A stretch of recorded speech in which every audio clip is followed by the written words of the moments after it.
Bienvenue sur Africa 24 dans cette nouvelle édition du QG Weekend. Voici les titres de l'actualité. Au Mali, à 6 mois des élections présidentielles, le Premier ministre Soumeylou Boubèye Maïga relance le dialogue avec l'opposition. Objectif, trouver des solutions à l'instabilité qui secoue le centre et le nord du pays depuis 2012. 1,7 million de dollars, c'est le montant mis à disposition des petites et moyennes entreprises du secteur des technologies de l'information au Sénégal par le Netherlands Trust Fund. Une occasion pour les 80 entreprises sénégalaises de renforcer leur développement à l'international. Et puis en Tanzanie, 2000 tonnes d'engrais vont être acheminées dans le sud du pays. Une décision du président John Magufuli suite à la mobilisation des paysans contre la pénurie chronique des engrais. 4 localités au sud du pays sont concernées. Il s'agit de Rukwa, Mbeya, Katavi et Rovuma. Mais tout d'abord, le président Alpha Condé est arrivé ce samedi 13 janvier à Cancan pour célébrer en différé la 59e année de l'accession de la Guinée à l'indépendance. Signalons que pour cette occasion, les festivités s'entendent aux 4 préfectures, notamment à Kouroussa, Kerounawé, Sigiri et Mandiana. Une opportunité pour inaugurer plusieurs infrastructures dans cette région de la Haute-Guinée.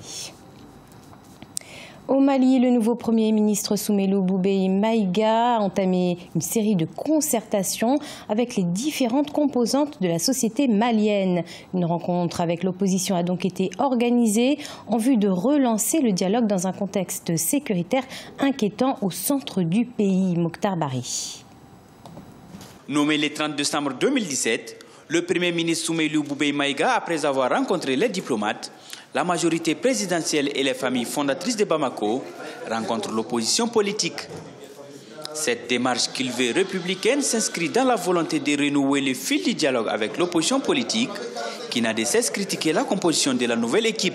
Notre objectif, c'est de faire en sorte que pour relever les défis sur lesquels nous sommes tous d'accord aujourd'hui, que nous puissions faire le maximum de consultations, bénéficier de toutes les convergences possibles pour que les politiques que nous sommes amenés en œuvre puissent bénéficier du soutien le plus large.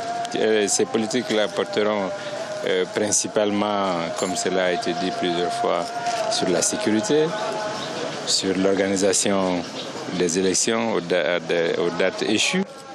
L'opposition qui réclame des scrutins crédibles a invité le chef du gouvernement à user de tous les moyens pour l'audit du fichier électoral et créer les conditions pour qu'il y ait des élections à date constitutionnelle.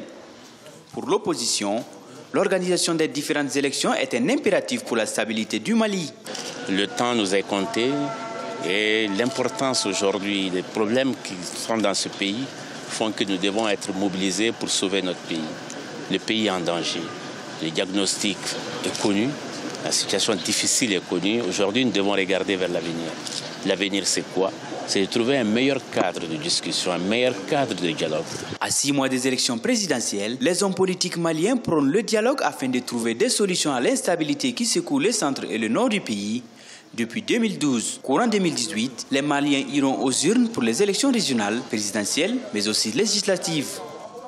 Au Sénégal, le Centre du commerce international, en partenariat avec l'Agence sénégalaise de promotion des exportations, a lancé un projet pour développer le secteur des technologies de l'information et de l'externalisation des services.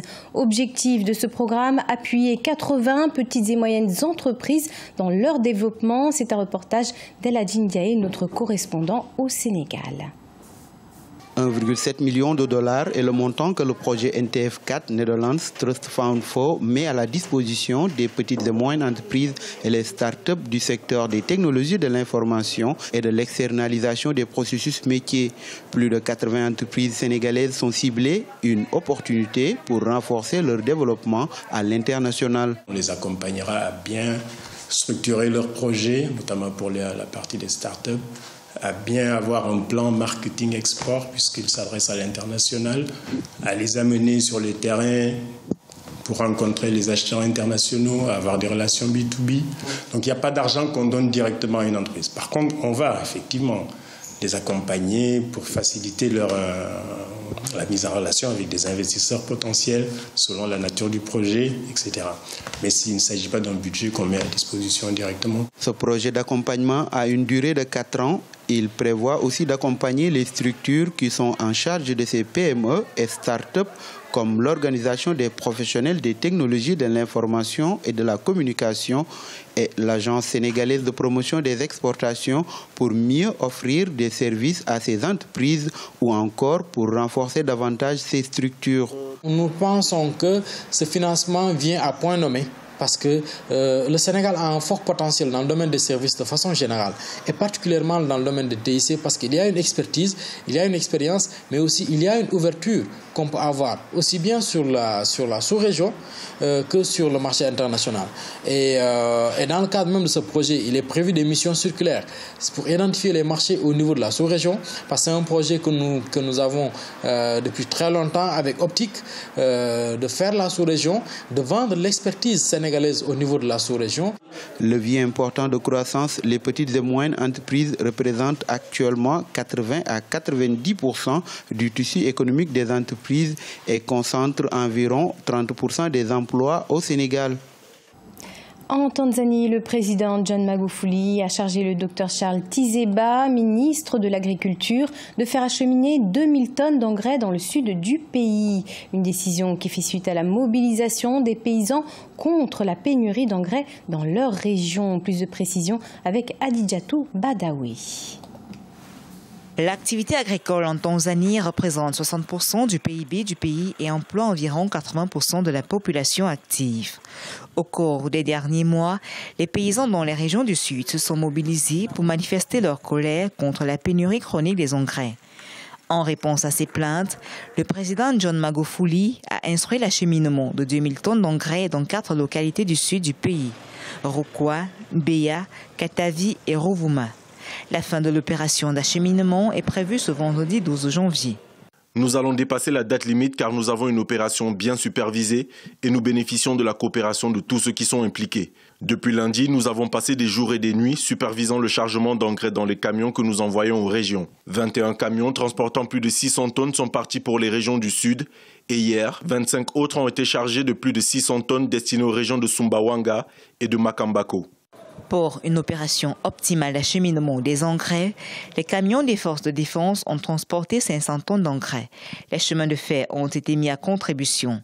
La Tanzania Zambia Highway Authority et la Tanzania Highway Limited ont acheminé environ 900 tonnes vers les points Bozi et Beya. Contribue à un peu plus de 40% au PIB de la Tanzanie. Et aussi, cette décision permettra aux ménages ruraux d'assurer leur sécurité alimentaire et même leur sécurité financière. Que le maïs est considéré pour les familles paysannes en Tanzanie comme un compte bancaire. Ce qu'il faut aussi savoir, c'est que l'agriculture est le réservoir naturel d'emploi pour les habitants de ces zones-là. En général, ce qu'on peut dire sur ce sujet-là. Précisons que l'initiative du président tanzanien de transporter 2000 tonnes d'engrais à destination du sud du pays, au-delà de la simple réponse aux paysans, vise à rehausser le secteur agricole afin de booster l'économie nationale. L'inquiétude d'une propagation de l'épidémie du choléra grandit en République démocratique du Congo. Une inquiétude accrue depuis les inondations provoquées par des pluies torrentielles dans la nuit du 3 au 4 janvier. Le point dans ce sujet de Deogracias Podou. L'inquiétude d'une propagation de l'épidémie de choléra grandit en République démocratique du Congo. Depuis la mi-décembre, près de 500 cas de choléra ont été détectés et 25 personnes au moins ont perdu la vie à Kinshasa. Ici, le choléra s'est propagé rapidement en raison de la surpopulation, de l'insuffisance des installations sanitaires et du manque d'accès à l'eau potable. La ville possède des infrastructures vétustes ou inexistantes à certains endroits, occasionnant des inondations dès les premières pluies. J'ai tout perdu, mes diplômes, les habits. Les habits ici que je porte, on m'a donné ça chez un bon samaritain. Donc, ce qui m'a resté, ce sont des chaises là que vous voyez de l'autre côté, les 2 chaises. Donc, tout est parti, parce qu'il y avait vraiment tellement beaucoup de l'eau. Donc, d'ailleurs, je me suis dit, si c'était le jour dans lequel je dormais, je dors souvent au travail, si je n'étais pas à la maison, j'allais perdre mes enfants. Pour sa part, le gouvernement congolais attribue ces inondations à des blocages du système de drainage causés par des baraquements non autorisés. Pour canaliser les eaux sales, des jeunes ont creusé des sillons et des dispositions seraient en train d'être prises par les autorités pour permettre aux populations d'avoir de l'eau potable. Mais l'inquiétude concernant une propagation de l'épidémie de choléra demeure.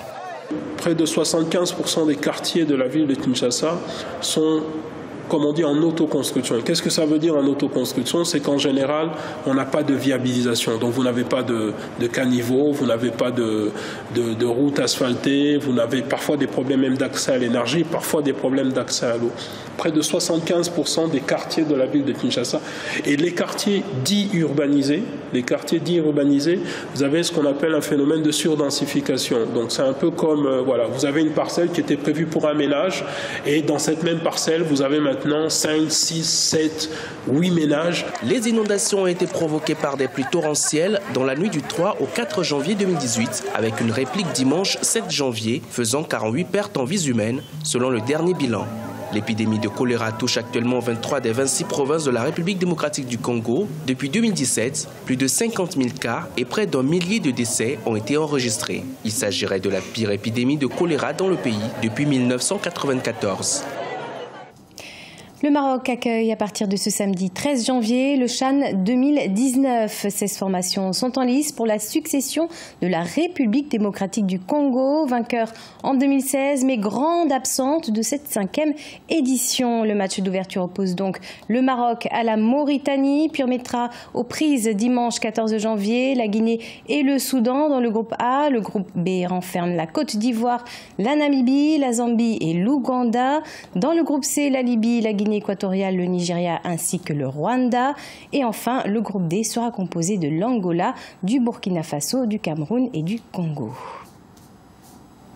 C'était le journal de la rédaction. Merci de l'avoir suivi. Retrouvez dans un instant une nouvelle édition de l'information sur Africa 24.